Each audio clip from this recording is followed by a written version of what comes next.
Why you don't feel good enough. Today we're talking about such an important topic, which is why so many of us just don't feel good enough.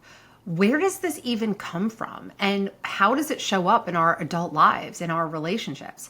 And how can we finally heal the parts of ourselves that are still subconsciously running the show? I spent the majority of my life feeling like I was just not enough, not good enough, was never going to find true love. I even have a journal entry that I came across the other day from when I was in my 20s. And I was just like, I can't even fathom a man loving me enough to want to marry me and spend his life with me. Like that just sounds like an unbelievable concept to me. And that's truly how I felt. I didn't believe I was deserving of success. I had major imposter syndrome. I actually diagnosed myself with that before that was even a common thing. Like I always feel like I invented it, even though I didn't, because I was like, I just don't feel deserving of good things ever. And this is exactly what so many of my followers and pretty much all of my clients go through. In every single session, we always do an exercise on limiting beliefs. And it is always some variation of, I'm not good enough, I'm going to end up alone, never going to find someone, things are never going to work out for me, which is all a product of feeling not good enough. So let's end it once and for all, because I know for me and the women that I've worked with, once you dismantle that belief and once you can live a life realizing that you are so worthy and deserving of all the things you want, everything changes and you finally find peace and happiness and all the things in life that you feel like you were desperately chasing just very seamlessly start to just attract to you. So let's break it down. First, where does this belief come from? Because we all enter this world not only believing we're worthy of love, but demanding it. My 1.5-year-old was sick for a few days and needed a lot of TLC and love and cuddles. And he's just been crying and just holding up his arms like, love me, take care of me. I'm sad, like love me. That's what little kids do. They demand your love. But somewhere along the way, something shifts and we begin to feel like we are just too much or that we don't deserve it. We're unworthy of it. As children, we absorb everything. And as we get older, we start to ask, who do I need to be to stay close to the people I depend on? Okay? We learn if I act this way, mom loves me. She's proud of me. If I act that way, love gets taken away. I'm abandoned. I'm on my own. I have to fend for myself emotionally, hopefully not physically. And this is how behavioral adaptations are born. They are unconscious, survival-based strategies. And they come from the question of, what version of me do I need to bring to this room in order to feel accepted? You know, one thing they say, any of you who are moms will know this, they say that if your kids are very well behaved at school, but then they save their terrible behavior for home, that means they feel really secure and loved. And that means I am doing a great job because my kids are so behaved at school and they save all the craziness for when they're home. But I guess that means that they feel comfortable just expressing their craziness and being a little bit out of control sometimes. So I guess I'm doing something right. So obviously the not good enough belief starts in childhood, right? That's where all of our problems start pretty much. But it goes beyond that. There's also cultural messaging. From a young age, we are taught to chase impossible standards: beauty, success, productivity, relationships. Honestly, the whole system is rigged. It is designed to make us feel like we are not enough. Influencers, all these beauty industries, fashion industries, every industry is designed to make you feel not enough so that they can profit off of your self-doubt and your insecurities. If you just buy this, if you just achieve that, if you just change this, then you'll be worthy, then everything will be okay. And so many of us are on this never-ending hamster wheel of chasing that feeling. It's designed to fail. It's designed to keep you chronically unhappy and unsatisfied. And all of these messages are subliminal and they penetrate our subconscious. So it's very hard to withstand it. I swear this is why the very few, I only know very few people like this, but I have a few friends who are not on social media at all. And it's just baffling to me, but they are the happiest people. And I know that all of us, I mean, for me, it's impossible because my job is on social media, but we would all just be so much happier. Can you imagine if you just completely removed that from your life? I can't even fathom it. I can't even imagine living in a world with no social media and without all the constant comparisons, which brings us to number 3, comparison culture. Social media obviously makes this 100 times worse. Like once upon a time, you just had access to people in your immediate circle. You had your friends, you had your family, you had your friends of friends, and that was basically it. Now we know way too much about way too many people. And not just that, we're seeing everybody's highlight reel. It feels like everyone else out there is happier, is skinnier, is more successful, is going on better trips, is living in a better house, is finding love and romance and in these dream relationships with these dream guys. And it's hard not to think, well, there must be something wrong with me, or I'm just failing at life. Why can't I have this? Number 4 is unhealed wounds. Rejection, betrayal, emotional neglect. If you never got the apology or the closure, your brain will make a meaning out of it. This is why ghosting is so painful, for example, because you were left with no explanations. And a lot of us default to, well, he ghosted me because I wasn't good enough. I wasn't even worth him sending a breakup text. He could not even be bothered to take 10 seconds out of his day to say, hey, I just don't think this is working out. I must be nothing. Very few people actually see it as a reflection of the other person. Like, wow, I can't believe he is so, he or she, like we're being inclusive here, is so emotionally immature that they just ghosted me rather than telling me they didn't think it was working out. No, instead we think, well, they didn't choose me because I'm not good enough.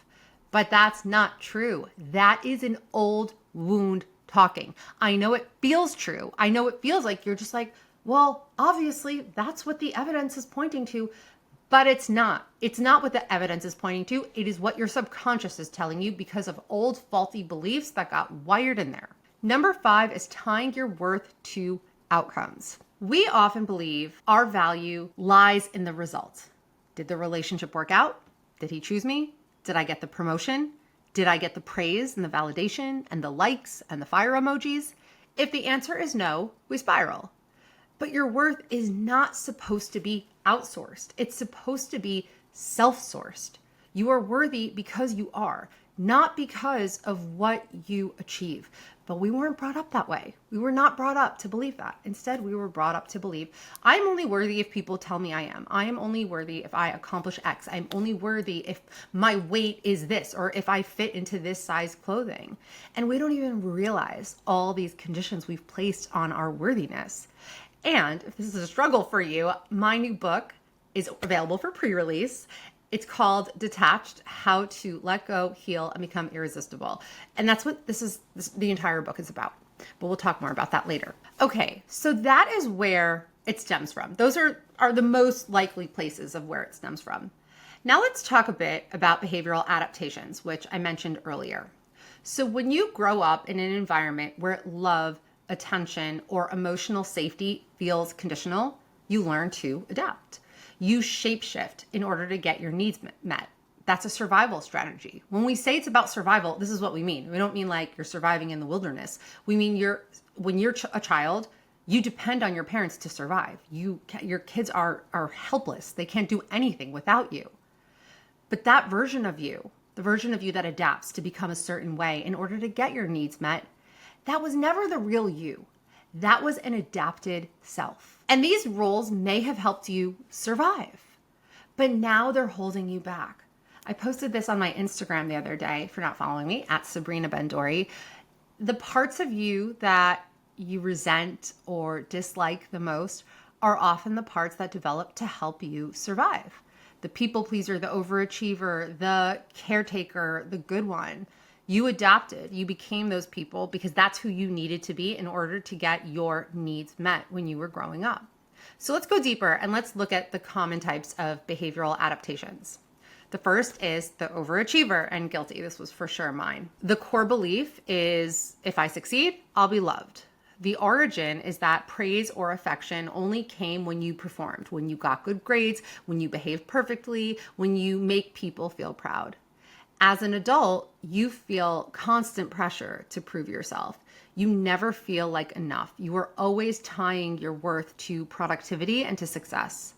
The unmet need behind it is to be loved simply for being, not doing. People always used to tell me, like, Sabrina, you're a human being, not a human doing. And it took me a very long time for that to actually seep in. Number 2 is the people pleaser or the peacemaker. And I see this a lot with my clients. Women are especially vulnerable to falling into this role. So the core belief is if I keep everyone happy, I'll be safe.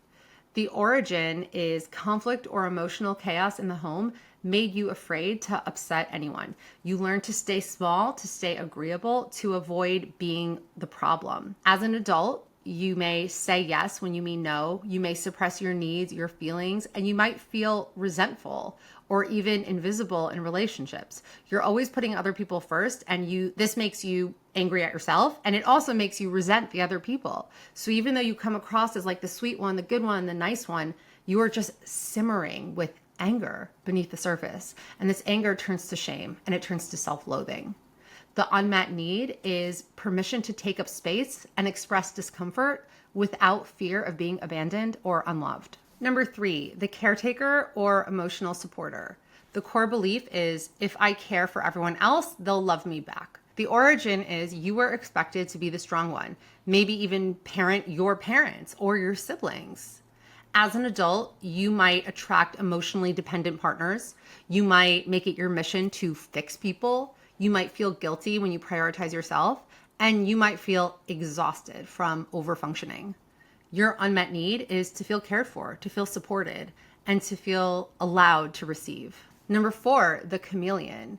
Your core belief is if I become what others want, I will be accepted. The origin is inconsistent parenting or emotional rejections that led you to morph into whoever others needed you to be. As an adult, you lose your identity in relationships. You struggle to make decisions. You fear rejection for being your true self. Your unmet need is authentic belonging, to be chosen as you are. Number 5, the invisible one. The core belief, if I disappear, I'll avoid pain. The origin is attention meant criticism, chaos, or punishment. So you learn to just stay out of the way, to take up less space, to shrink yourself. As an adult, you fear being seen. You avoid opportunities. You self-sabotage. You play small even when you want more. The unmet need is safety and visibility, to be seen without fear, to believe you are worth showing up for. Number 6, the comedian or entertainer. The core belief, if I keep everyone laughing, I will stay safe. The origin, you grew up in tension or emotional discomfort and used humor or lightness to diffuse it. And have you ever noticed, I don't want to stereotype all comedians, but so many comedians have come from pretty dark pasts. So I feel like this was their behavioral adaptations. And some of them are able to really use it to bring a lot of good and a lot of laughs into the world. As an adult, you use humor to mask your pain. You avoid vulnerability, and you don't let people see what's really going on inside. Your unmet need to be taken seriously, to be held and heard in your truth. And number 7, the fixer. Your core belief, if I solve everyone's problems, I'll be valued. Origin, caretakers leaned on you emotionally, or you were made to feel responsible for others' needs. This can happen if you are in a narcissistic family dynamic. One or both of your parents were narcissistic. As an adult, you overfunction in relationships, you choose broken people to repair, and you never ask for help. This can lead to very codependent relationships.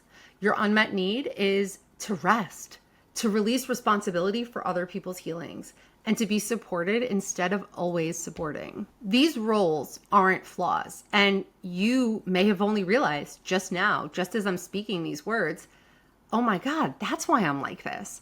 I never knew. I never really got it. I never really made that connection. The way that you are, these adaptations are responses to unmet needs.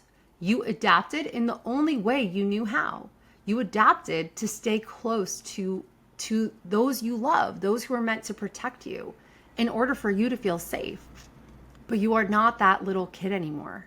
You get to choose a new way of being. You don't have to be that way anymore. You don't have to overperform or overfunction. The first step is to name the pattern without shame. That's how healing begins.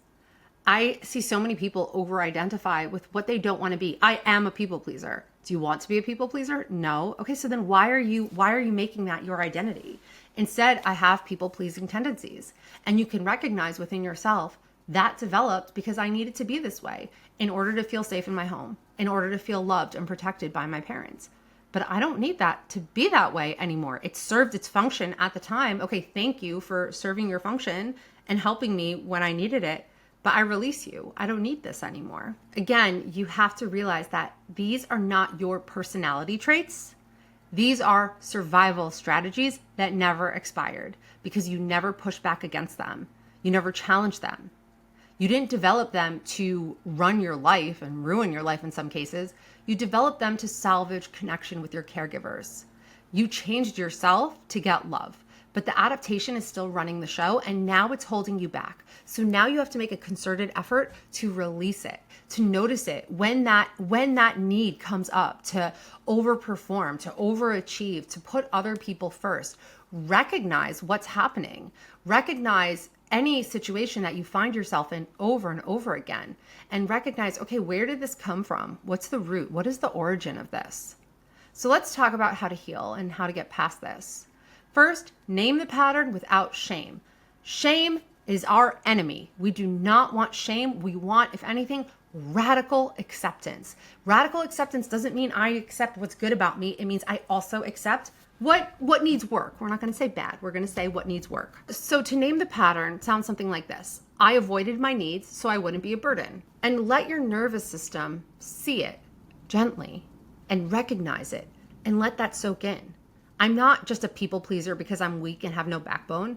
I developed this in order to keep myself safe, in order to protect my peace, in order to make my childhood bearable. Number 2, understand the root. These beliefs are stored in your implicit memory. They are deeply ingrained in the subconscious and they are felt as truth. But just because it feels that way does not mean that it is that way. So ask yourself, what did I need in that moment? Was it emotional safety? To be celebrated? To be seen without fixing anything? Get to the root of what it was. What were your needs, your unmet needs as a child? And a good way to really identify what these were is write out the childhood you wish you had had. Just write it out. That's going to show you where all the gaps are, all the needs that weren't met in the way that you wanted, would have hoped for them to be. And finally, you give it to yourself now. You reparent your inner child. You don't need to fight the adaptation. You need to love the part of you that created it. And the part of you that created it is probably that 7, 8-year-old little boy or little girl that still lives within you. We all have inner children that still live within us. And instead of embracing that inner child, we reject them over and over again. Because when that inner child gets triggered and it manifests as, I need to outsource my feelings of being okay, we feel intense shame and we just want to get rid of it. You have to start showing up for yourself in the way your younger self needed other people to. So that means, okay, if I needed to be supported, even when I made a mistake, I will support myself even when I make a mistake.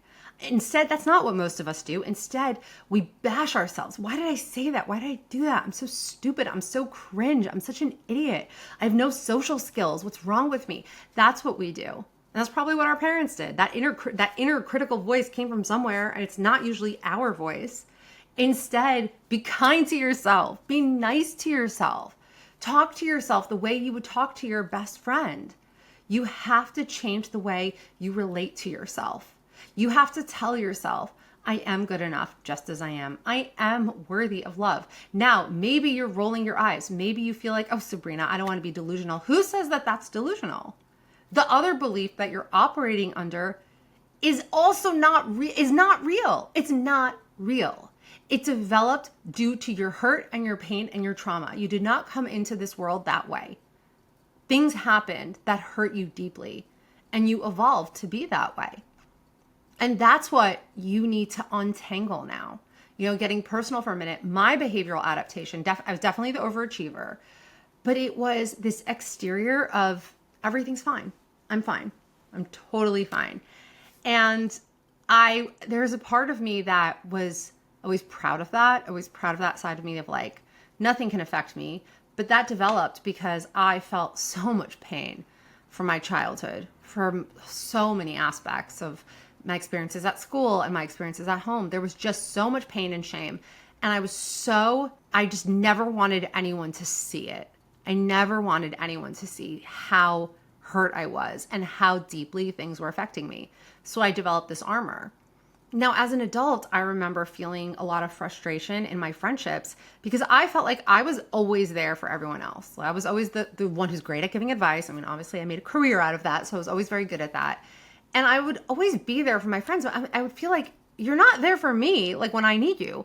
And the response would always be a little bit of shock, like, but you never seem like you need anything. You always seem so fine. Like, I didn't know that you needed help. Like, you didn't make that clear. And I thought I did in my way, but my way was always to just not be vulnerable, not show weakness. I even came across this with my husband. Now it's different. It's definitely, I mean, we've been married for almost 10 years, which is crazy. But like, we've been through a lot. We have 4 kids. Having babies is rough, to say the least. And I definitely developed postpartum anxiety after each of them. The worst was after my 4th. And sometimes with my husband, I would be like, I need help. I need support because I have developed self-worth. And now I do feel like, okay, no, I'm worth being taken care of. I don't have to do everything on my own. And he would just be confused, especially like more earlier with our kids.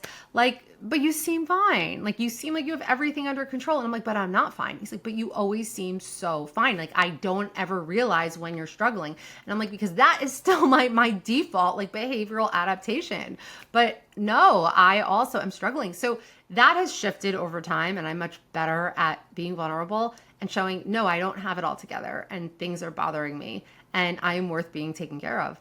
But that was something that ran my life for a very long time. This inability to ever really drop the mask. It definitely caused problems in my dating life because nobody ever really felt like they could connect to me because I wasn't connected to me because I was just denying my own feelings. So that's my experience with my behavioral adaptation.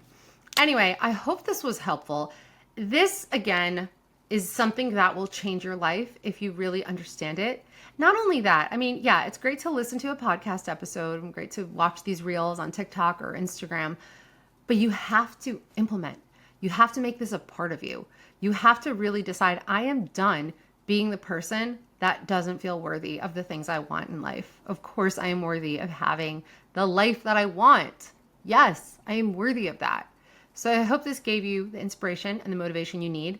Please do me a favor and like this podcast, rate it, review, share with your friends. It just helps me out so much. And I really give it my all to deliver content that will really help you guys. And it really helps me to hear back from you and for you to share and all the things. And as I mentioned, my new book, Detached, will be available this fall, I believe in October, and it is available for pre-order now. I will include the link in the description of this episode. I am so proud of that book. I can't even tell you. I got this crazy feeling after I finished writing it of like, oh my God, how different would my life have been if I knew all of this when I was younger? If I knew all of this, it really is a compilation of my like 20 years at this point of knowledge and research into bettering yourself and to stop self-sabotaging and getting so attached to people and outcomes and really learning how to self-source and really find your self-worth and really get back in touch with who you actually are, the best version of you. So I'm so excited to get it out there, and it would really help me out if you pre-order. And as a special gift to you, I will send you a masterclass I did on detachment, all about why this is the most powerful shift you can ever make. So just email me with proof of your pre-order, Sabrina@SabrinaBenzori.com, and I will send the masterclass over to you. Okay, thanks for being here, and I will see you next time. Bye.